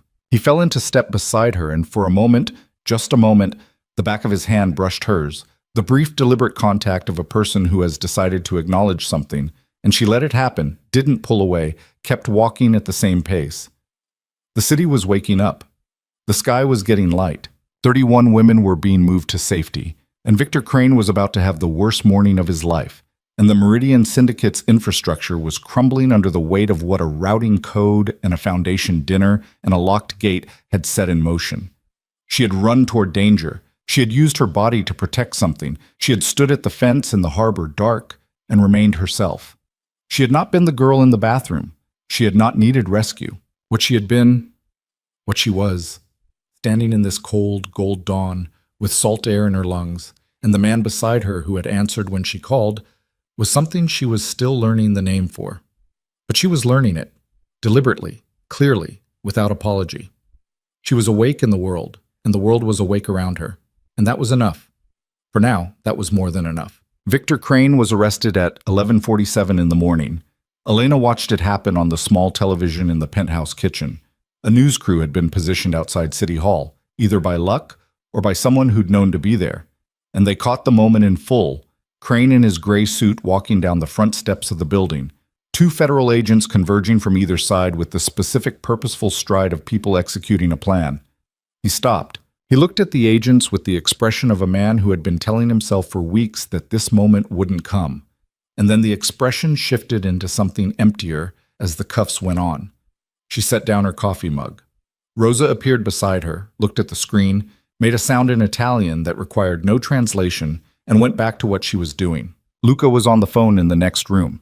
He'd been on the phone since 6 that morning, which was approximately the time she'd finally slept, and she had no idea when or whether he'd slept at all. She could hear the particular tone of his voice through the wall without making out words. Controlled, precise, the slightly clipped quality that meant he was managing multiple moving pieces simultaneously. She looked at the television for another moment. Crane being guided into a dark car, the footage already looping because it was the only footage they had. And then she turned away and thought about the 31 women who were, at this moment, in a transitional facility on the city's west side that Luca's organization had quietly made available overnight. She needed to go there. She'd been thinking about it since before she slept. The logistics of what those women needed, what existed versus what needed to be built, how the resources Luca had described could be translated into actual support structures in real time. She'd been lying in the dark, running frameworks in her head, which was how her mind processed things, which was why she was generally more useful than people expected when they looked at her. She found paper and started writing. She was still writing, 3 pages in, organized by category. Immediate needs, medium-term, structural, when Luca appeared in the kitchen doorway. He looked like a man who had been awake for 20-plus hours and was operating on will alone, though you'd have to know him to read it. His jacket was off, his sleeves rolled to the forearm, his hair doing the slightly disheveled thing it did when he'd been running his hand through it, which he did when he was processing. He looked at the pages spread across the island. "What is this?" "Infrastructure," she said. "The women at the facility, I've been working through what they'll need immediately versus what needs to be built over the next few months. I want to go there today." He crossed to the island and looked at what she'd written. She watched his eyes move across the pages, quickly, taking it in. He was quiet for a moment. "This is thorough," he said. "I've been thinking about it since the pier." "Elena, you slept for 4 hours." "I know. I'll sleep more tonight." She paused. "Can you get me access to the facility?" He looked at her for a moment with that particular expression, the one that had been becoming more frequent in the past weeks, where he seemed to be absorbing something about her that kept arriving in new configurations. "I'll take you myself," he said. You need to sleep." "After." He picked up one of the pages, read it more carefully. "The legal support structure, you're thinking about their documentation status. Several of them are here on fraudulent papers. They're going to need proper documentation or they'll fall through cracks in the system. There are organizations that do this kind of work, but they need funding, and they need someone who can navigate between the legal infrastructure and the underground reality." She paused. "That's a very specific kind of coordination." He set the page down. "The organization I mentioned, the Women's Advocacy Group, they have a legal division. It's under-resourced." "Then let's change that." He looked at her across the kitchen island in the bright morning light, and something settled in his expression. A decision being made, or a decision already made, being acknowledged. "You understand," he said carefully, "that the money I'd be putting into this isn't clean." I understand what you are, she said. I've always understood what you are. She held his gaze. The money these women need to rebuild their lives isn't going to come from somewhere clean. It's going to come from somewhere that has it. I'd rather it be you than no one. He was quiet. That might be the most pragmatic thing you've ever said to me, he said. I've been learning from someone who's very pragmatic. That almost smile. Get your coat, he said. The drive to the West Side facility took 20 minutes. She used them to brief him on the rest of what she'd written. The medium-term framework, the coordination points, the gaps she'd identified. He listened the way he listened to everything, completely, without interruption, occasionally asking a precise question that told her he was tracking every detail. The facility was a converted apartment building, 6 floors, modest, clean, in a neighborhood that was neither wealthy nor dangerous, which she suspected had been deliberately chosen for its anonymity. Luca's contact there was a woman named Dr. Petra Vasquez, who ran the organization he'd been funding. She was somewhere in her mid-50s, with the particular efficiency of someone who has been doing necessary work in difficult circumstances for a long time and has no patience left for anything that isn't useful. She looked at Elena when they arrived and said, "You're the one who was at the pier." "Yes," Elena said. Dr. Vasquez nodded once, as if something had been confirmed, and took them inside. The next 4 hours remade Elena's understanding of several things simultaneously. She had thought she knew something about damage. She'd lived with it. She'd survived it. She thought she had a working map of what violence could do to a person. Walking through those corridors, talking to the women there, or sitting with those who couldn't talk yet, or simply being present for those who needed someone to be present, revised that map completely. Not in a way that broke her, but in a way that deepened her, that made certain things that had seemed important before seem very small. The young woman from the pier, the dark-haired one who'd grabbed her hand and held it for 40 minutes, was there. Her name was Sarah. She was 19 from a city 3,000 miles away, and she'd been in the syndicate's network for 4 months. When Elena came into the room she was in, Sarah looked up from the corner where she was sitting and something moved through her expression. Recognition, and then something more complex, some slow recalibration from fear towards something that wasn't yet safety, but was pointed in that direction. Elena sat on the floor beside her, because that was where Sarah was, and they sat together for a while without speaking. Later, much later, she found Luca in Dr. Vasquez's office, which was barely large enough for a desk and 2 chairs, and the stacked files that took up every available surface. He was standing near the window talking to Vasquez in the low, specific way he talked when he was committing to something. Elena stood in the doorway for a moment and watched. "The legal division needs 4 additional staff," Vasquez was saying. "Not volunteers, people who can commit to this full-time. The documentation backlog alone. I'll fund it," Luca said. "Whatever number you need. Give Elena the specifics." He glanced toward the doorway and she stepped in. "She'll be coordinating the expansion from my end." Vasquez looked at Elena with an expression that was simultaneously assessing and approving. "You have organizational experience?" 14 months managing one of the most complex operational schedules in the city, Elena said. "And I'm personally motivated." Vasquez almost smiled. "Good enough." They left the facility as the afternoon was going gray, both of them quieter than they'd arrived. She sat in the back of the car and looked at her hands and thought about Sarah in the corner of that room and about the 20-year-old version of herself who had done a calculation about safety and arrived at entirely the wrong answer and paid for it for 3 years. She thought about all the women who made those calculations and arrived at wrong answers, not because they were foolish, but because the system around them was constructed to narrow their options until only the wrong answers remained. "I want to be involved in the organization permanently," she said. Luca turned his head. "Not just the expansion, not just the transition from the Pier 7 operation." She met his gaze. "This work, Vasquez's work, the advocacy, the support infrastructure. I want to be part of it, as a real role, not a coordination favor." He held her gaze for a moment.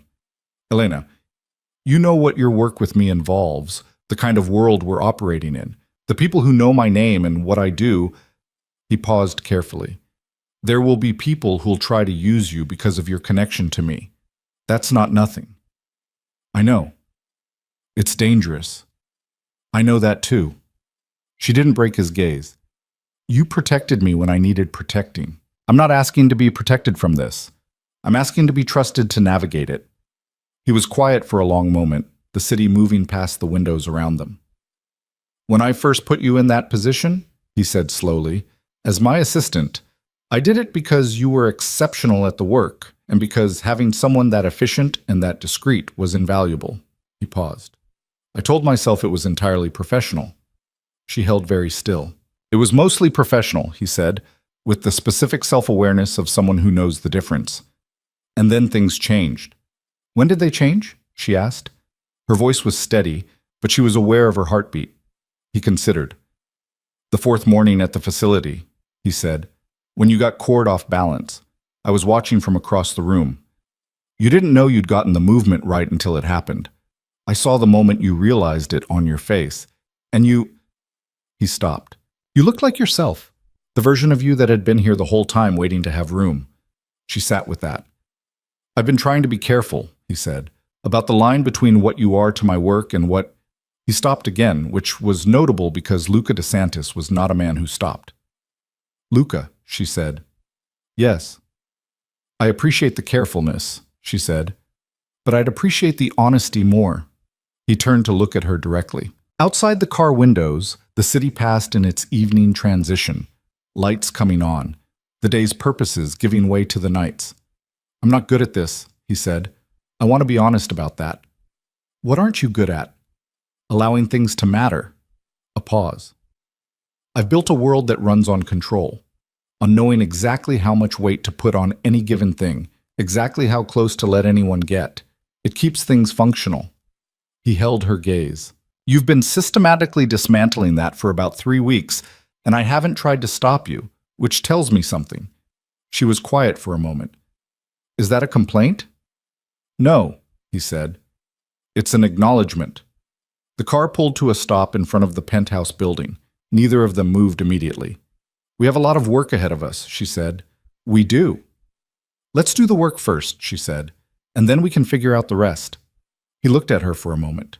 All right, he said, and something in the quality of those 2 words, the same voice, but weighted differently than all the other times he'd said them, told her that something had shifted into a new register, and both of them knew it. The week that followed was the most operationally intensive of Elena's life, which was saying something given the weeks that had preceded it. Crane's arrest had sent tremors through the city's connected power structures, the kind of tremors that happen when a load-bearing element fails unexpectedly, where everything adjacent starts recalculating its exposure. Luca's position in that recalculation was complex.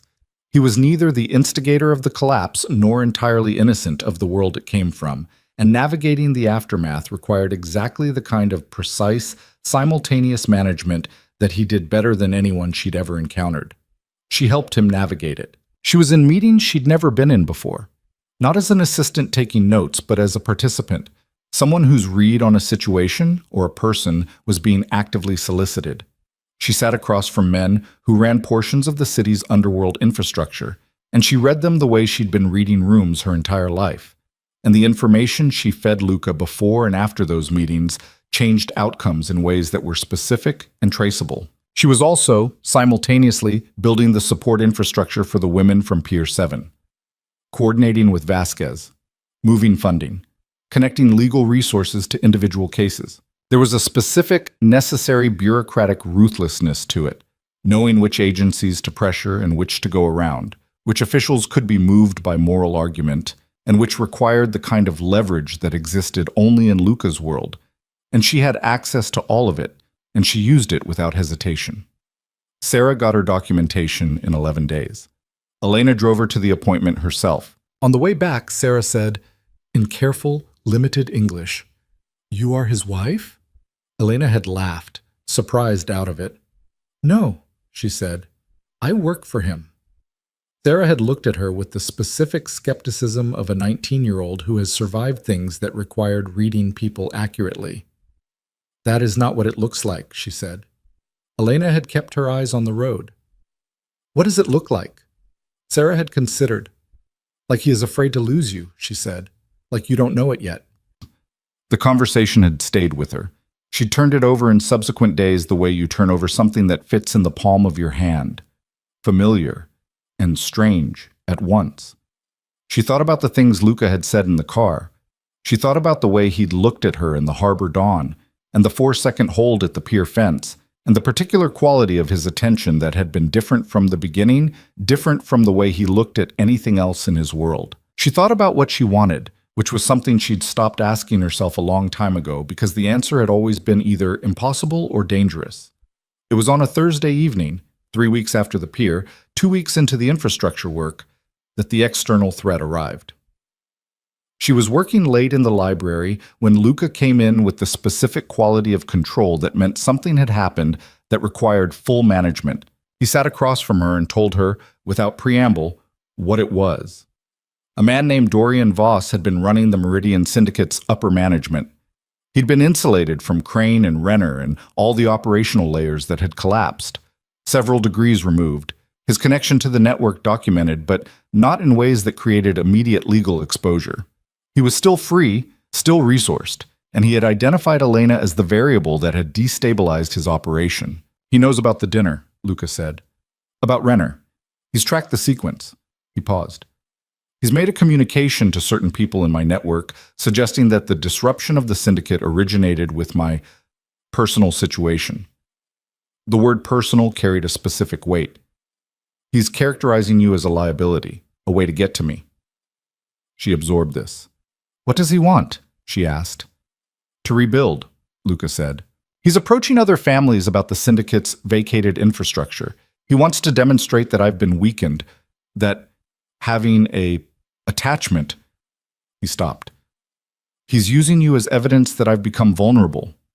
She looked at him steadily. Is that what you think? He held her gaze. No. Then what do you plan to do? What Luca DeSantis planned to do, and did, over the following 4 days, was a masterclass in the specific kind of power she'd been learning to understand. He called a meeting, not a quiet meeting, not a strategic consultation, an explicit, formal gathering of every significant family and organization in the city's power structure that Voss had been approaching. He gathered them in a space that announced itself, the private dining room of the Meridian Grand, which she noted with dry appreciation, and he spoke to them. Elena was there. He told her she didn't have to be. I know, she'd said. I want to be there. She sat at the table in a position that was not assistant behind and to the right. She sat beside him. He'd placed her there, which was its own communication, and she understood that and sat with it without flinching. He spoke for 11 minutes. She'd never heard him speak at length before. She'd heard him in meetings, in the compressed, precise exchanges of men doing business. And this was different. This was Luca DeSantis without the compression, saying what was true with the full weight of who he was. He told the assembled families what Elena had done, not in the self-congratulatory style of a man who wanted credit by association, but specifically, accurately, without decoration. What she'd identified at the initial meeting, what she'd extracted at the Harlow dinner, what she'd done at Pier 7. He laid it out as a factual record, and around the table she watched faces shift from their starting positions toward something more attentive. Then he said, She is not a vulnerability. She is my partner. And I am saying that plainly and publicly so that there is no ambiguity in any room she walks into from this point forward. He paused, and when he continued, his voice had a quality she hadn't heard before, still controlled, but carrying something underneath it, something with a different kind of force. Dorian Voss is suggesting that caring about someone makes a man weak. I'd like to clarify my position on that. Any action taken against Elena Moretti, by anyone for any reason, will be understood as a declaration of war against everything I have built and everyone who operates under my protection. That is not a threat. It is a statement of fact. The room was quiet. She kept her expression steady and her hands loose on the table, and she looked at each face in the room as it absorbed what had been said. Some of them recalculated quickly. She could see it happening, the rapid internal adjustment of people who understood power and had just received new information about its arrangement. Some of them looked at her directly, with a new quality of attention that was assessment rather than dismissal. She let them look. She met every gaze without moving. When they departed, she and Luca were the last ones at the table. Rosa, who'd been stationed by the door for reasons Elena hadn't asked about, disappeared. The room was quiet. Expensive furniture and soft light, and the particular silence after a significant thing has happened. "You didn't have to do that," she said. "I know. It changes things." Publicly declaring, it changes things correctly," he said. He turned toward her. In the lamplight, with the room empty and the performed control of the meeting now unnecessary, he looked simply himself, which was something, she had come to understand, that Luca DeSantis gave very few people access to. "Elena, there are things I should have said before tonight, more clearly. You said what needed to be said tonight. That was for them," he said. "This is for you." He held her gaze with that full, unguarded attention.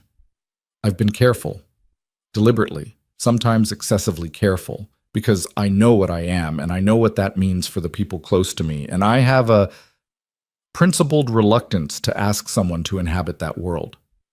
"I'm already in your world," she said quietly. "You came into it out of desperation," he said. "That's different from choosing it." She held his gaze for a long moment. "Luca, I've been choosing it every single morning for 6 weeks. Every morning I could have chosen something else. And I chose to stay. I chose to learn. I chose to go to that pier." She paused. "I choose to be here right now." He was quiet. "I'm not naive," she continued. "I know what this world costs. I know what the dangers are, and I know they're real. I know that what you just said in that room guarantees that anyone who wants to get to you will consider me a root." She held his gaze without moving. "I know all of that, and I'm still sitting here. That's a choice, Luca. Give me credit for making it." He looked at her for a long moment, that full, certain attention, unguarded in a way that felt like being given something rare. "I do," he said. "I give you complete credit." He paused. "I'm trying to tell you that I'm not good at this, the allowing part. He stopped. "I've protected myself from it for a long time." "I know," she said. "I've watched you do it." "And yet somehow," he said, with the dry, precise humor she'd come to love, she let herself use that word internally, carefully. "Here you are." She looked at him across the empty table in the lamplight. "Here I am," she said. His hand moved across the table to hers, deliberate, unhurried, the way he did all things. He turned her hand palm up and held it, and it was such a simple thing, so plain and careful and entirely his, that she felt it more completely than anything extravagant could have managed. "Dorian Voss," she said, after a moment. He didn't release her hand. "I'm handling Voss." "I know. I want to know how." His network has been approached by 3 families in the last 2 weeks. All of them will decline now, given tonight's meeting. He has the resources to rebuild independently, but it would take time and expose him. He paused. "We have sufficient documentation from the Crane investigation to put him in front of a federal prosecutor. My attorney is managing the timing." "Legal," she said. "When possible," he said, which was honest. "In this case, possible." She nodded. "What about the families in the room tonight? The ones who were already in contact with Voss?" "Most of them will redirect. The city's balance has shifted. There's a vacuum where the syndicate operated, and most of the families would rather fill it through negotiation with me than through Voss, who demonstrated that he couldn't protect his own infrastructure." He paused. "Power is less about force than people think. It's mostly about being the most stable available option." "And are you?" she said. "Stable?" He looked at her. "More than I've been in a while," he said, and the way he said it was entirely unambiguous. She sat with that for a moment. The warmth of it. The specific weight of a thing being said by a person who says things precisely. "Rosa keeps adjusting the East Room," she said, carefully. "Adding things. Making it more—" She stopped. "Permanent feeling." "Rosa notices things," he said. "She's been doing it for weeks." "I know." "Did you ask her to?" A pause. "No," he said. "But I didn't stop her." She looked at their joined hands on the table. "I'm not going anywhere," she said. "I want you to know I'm not saying it because of tonight or the pier or because of any single thing. I'm saying it because I've looked at all of it and I'm choosing it. Elena. His voice was low and certain and entirely itself. Yes? I know, he said. The way he said it, simple, grounded, carrying everything, was more than a longer speech could have held. They stayed at the table for a while longer, the lamplight warm around them, the city's ambient sound coming through the windows, everything outside continuing its complex and indifferent motion. She thought about Sarah, who had documentation now and a room at the facility, and Dr. Vasquez had told her that morning had started helping with translation for two of the other women.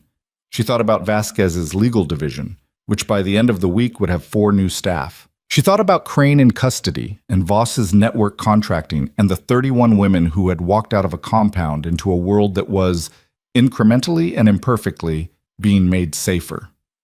She thought about a girl on a bathroom floor and a phone and a call made out of desperation, and she thought about how strange and specific the mechanisms of change could be.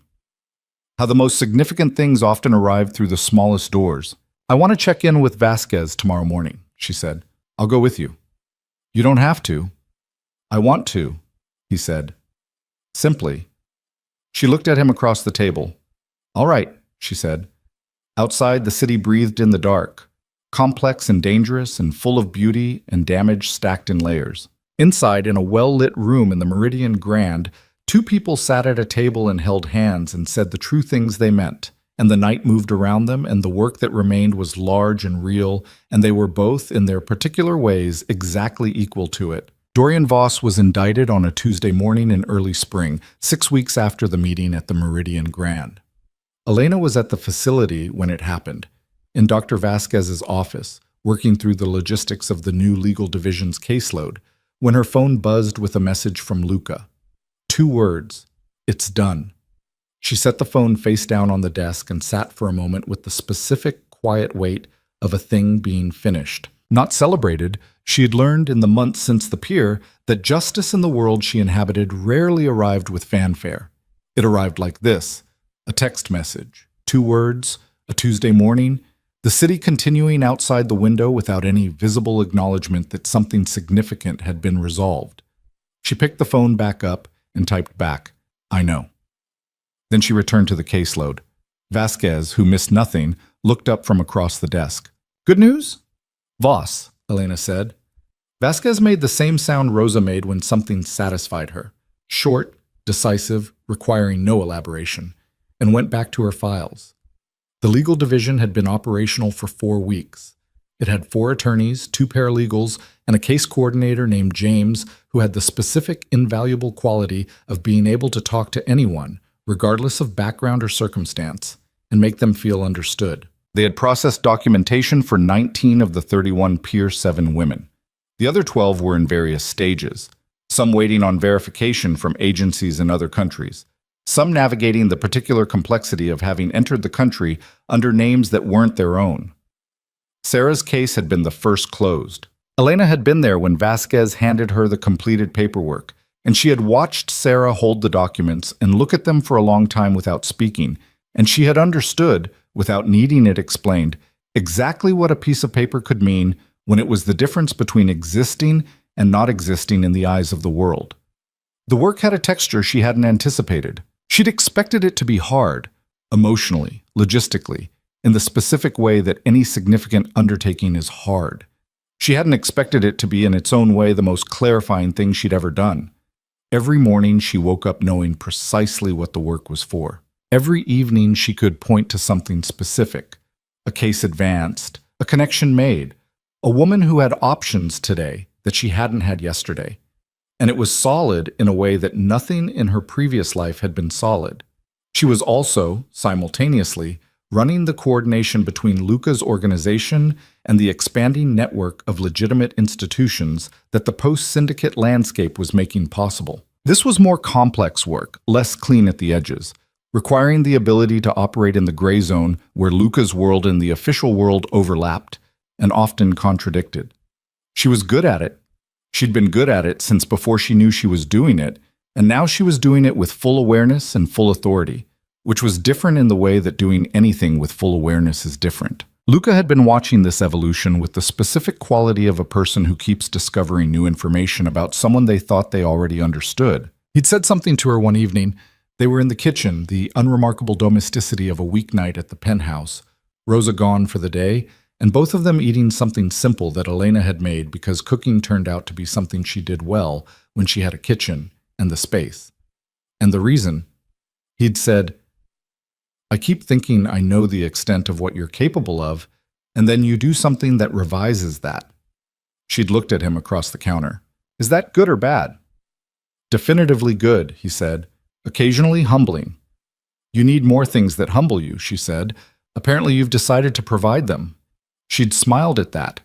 The real full smile that she'd been rationing her whole life and had been learning, slowly, to use freely. He'd watched it happen, and something in his own expression had shifted in response, the way it always did, that specific yielding of control that he only allowed around her, and that she had come to understand as the most significant thing he gave her. The penthouse had changed in the months since that first night. Not dramatically. It was still Luca's space, still carried his particular aesthetic of functional quality, but the East Room was her room now, completely and without question, and her things had migrated naturally through the rest of the apartment the way things do when a person truly inhabits a space. Her books were in the library alongside his. Her coffee mug, a specific blue one she'd bought herself at a market 3 weeks in, occupied a fixed position in the cabinet. Small things, individually unremarkable. Collectively, the architecture of a life being built. They had not formally discussed what they were to each other, because some things don't require formal discussion when they've been evident for months. They had moved through the city's various power spaces as a unit, not a performance, just a reality that both of them inhabited naturally. The families and organizations in Luca's world had accepted Elena's position with the specific pragmatism of people who understood that Luca DeSantis did not make imprecise statements, and he had been very precise at the Meridian Grand.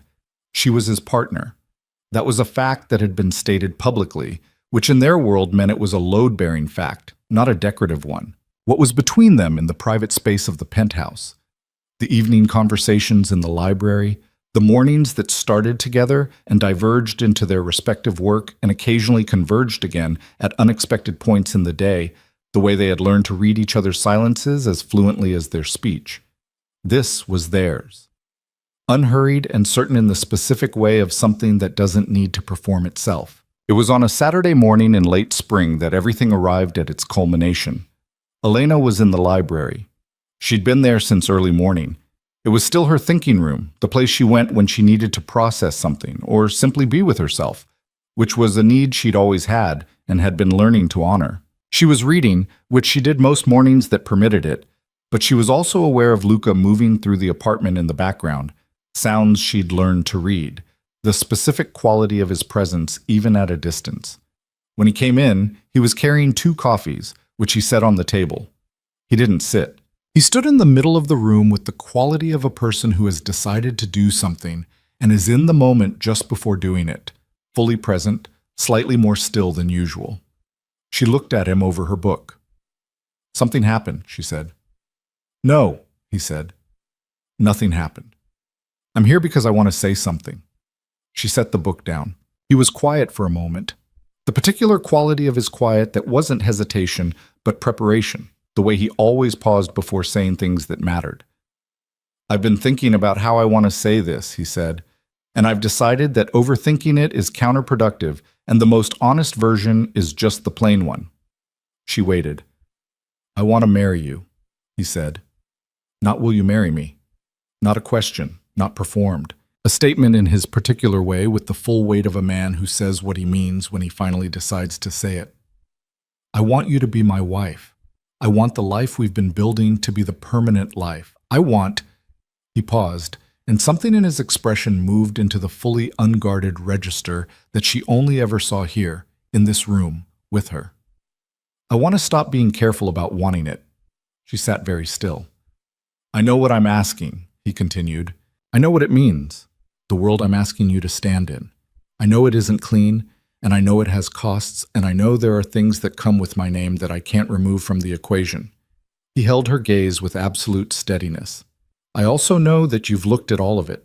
You've seen every part of it, the work, the danger, the moral weight of the territory I operate in, and you've made your choices with full information. So I'm not asking you to accept something you don't understand. I'm asking you to accept it formally, permanently. She looked at him for a long moment.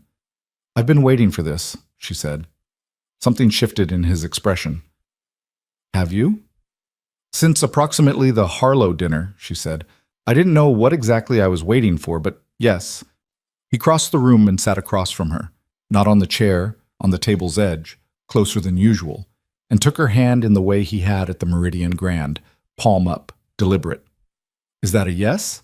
He said, and there was the edge of his dry humor underneath it, but underneath that something else. A genuine, unguarded uncertainty that she'd never heard from him before, and that meant more to her than any certainty could have. Yes, she said. He looked at her for a moment, and in the morning light of the library, with the city bright and complex beyond the windows, she saw what she'd been learning to see for months. Not the controlled public face, not the precise professional authority, but the actual man. The one who had come to her apartment at 2 a.m. without asking questions. The one who had taught her to defend herself with a specificity that was also care. The one who said I'm already in the car when she had nothing and no one and had called the most dangerous number in her phone. He reached into his jacket pocket and placed something on the table beside her book. She looked at it. A ring. Not elaborate, not performing itself. A single dark stone on a plain band, understated and precise. Exactly his aesthetic. Exactly right.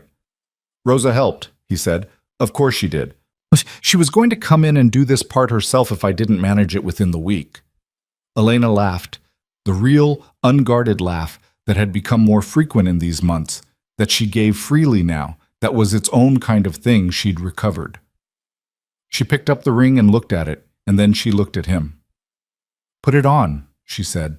He took it from her hand and placed it on her finger with the same care he brought to all things, and she looked at it sitting there on her hand and felt the weight of it.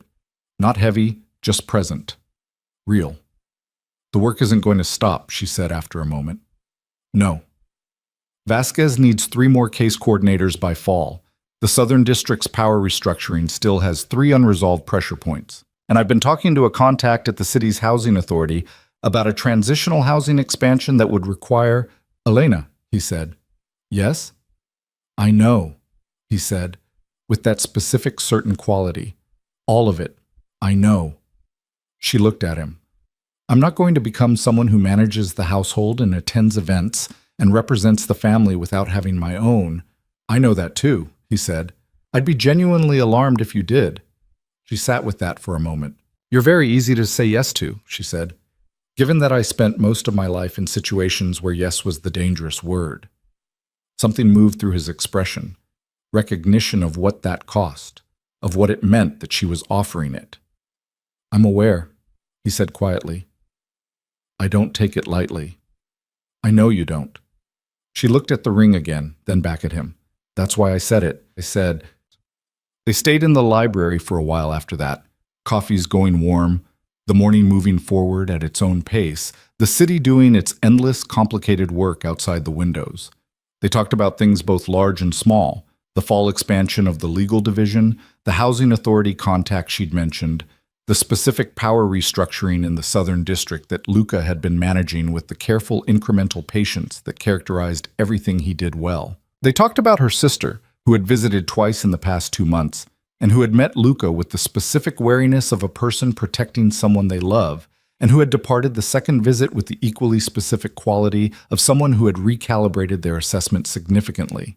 They talked about Sarah, who had enrolled in a community college program and who came to the facility twice a week to help with translation, and who had told Elena last week, in considerably better English than the peer, that she wanted to study law. We could fund her education, Elena said.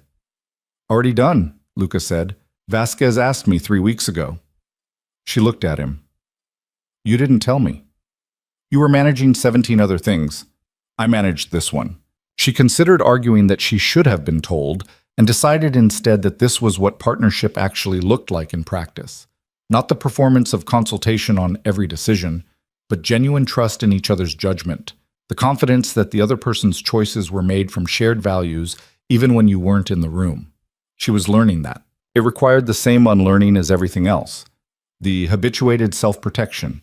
The assumption that if someone made decisions without her involvement, it was because she was being diminished rather than because she was simply trusted. "Thank you," she said instead. He acknowledged it with the slight nod that meant of course. 3 months after the morning in the library, Elena Moretti stood at the window of an office that was now hers. A real office, her name on the door, in the building on Meridian Street that housed Luca's organization's legitimate interests, and 2 floors up, the expanded headquarters of what had officially incorporated as the Harlow Women's Advocacy Foundation. The name had been Elena's suggestion. Luca had looked at her when she said it, that particular look, layered and quick, and said, "That's a good name." She'd thought so. The view from her window was the city, its towers and streets and the harbor barely visible at the southern edge, the specific geography of a place she'd lived in for years without really inhabiting. She'd been inhabiting it for months now, fully and with attention, and it continued to surprise her, the way you keep discovering things about a person when you actually pay attention to them. She was thinking about the morning's meetings, a coordination session with James and the legal team, a call with a housing authority official who had been initially obstructive and had been, through a combination of legitimate pressure and the specific leverage that came with operating adjacent to Luca DeSantis, considerably more cooperative in the past 3 weeks. An afternoon session with a group of 5 women who had completed the Foundation's transitional program and were being celebrated quietly, without ceremony, because most of them didn't want ceremony, just for their progress. Sarah would be there. Elena's phone buzzed. "Luca, dinner tonight? Rosa's making that thing you like." She smiled at the screen. "The pasta or the other thing?" "Both, apparently. She said you've been working too much. Rosa has opinions. Rosa is generally right." She typed back, 7. Then she set the phone down and looked at the city for another moment. Her assistant, a young man named Daniel, who had come to her through one of the Foundation's employment connections, who was methodical and sharp and had been, she privately noted, beginning to develop the same quality of listening without performing that she'd spent years cultivating, knocked and put his head in the door. "Your 3 o'clock is here. Send him in." The 3 o'clock was a man named Hargrove, who ran the Port Authority's compliance office and who had been, in the Crane era, one of the officials whose willful blindness had made the syndicate's operations possible. He was not a bad man. Elena had spent enough time in the world she now inhabited to understand the gradient. He was a man who had made incremental accommodations over years until the accommodations had become a structure he lived inside of. He wanted out of that structure. He'd been approaching Luca's organization carefully for several weeks, and Elena had been the one to take the meeting. She stood and offered her hand and met his eyes directly, and watched him recalibrate. The familiar thing the adjustment men made when they encountered her and expected someone peripheral and found someone who occupied the room completely. "Mr. Hargrove," she said, "thank you for coming. Sit down." He sat. She sat across from him and folded her hands on the desk and said precisely, "Here is what I need from you, and here is what that cooperation is worth in terms of what we can offer in return." He listened. She was direct, thorough, and entirely without performance. By the end of 40 minutes, Hargrove had agreed to provide documentation that connected 3 Port Authority decisions to the syndicate's operational history, which would both strengthen the case against the remaining mid-level syndicate operatives and create sufficient paper trail to satisfy the federal investigators who were still working through the network's financial architecture. In exchange, his cooperation would be noted in any prosecutorial context in which his name arose, and the specific accommodations he'd made would be understood as the product of pressure rather than initiative. It was not a clean outcome. She had made peace with that. The specific ongoing work of making peace with the fact that the world she operated in did not produce clean outcomes. It produced better ones. It produced fewer women in shipping containers. It produced Sarah in a classroom. It produced 31 women with documentation and legal support, and for some of them, the beginning of something that functioned like safety. The cleanliness of the mechanism that produced those outcomes was a secondary question. She held that secondary without flinching. After Hargrove left, she sat for a moment with the afternoon quiet of the office around her. She thought about who she'd been a year ago. Not dramatically, She'd stopped doing the dramatic version of that comparison, which was a performance of gratitude or transformation that didn't honor the full complexity of what had actually happened. She thought about it simply as a factual matter. She had been a woman in a locked bathroom with no one to call, and she had made a call, and the call had led to a sequence of events that she had navigated with the specific competence that had always been hers, unused, waiting in the dark for conditions that required it. The conditions had required it. She had not been rescued into this life. She had arrived at it through her own choices, made one at a time with full information in the direction of who she actually was. That mattered. The distinction between being saved and choosing to be somewhere was the whole thing. Her phone buzzed again.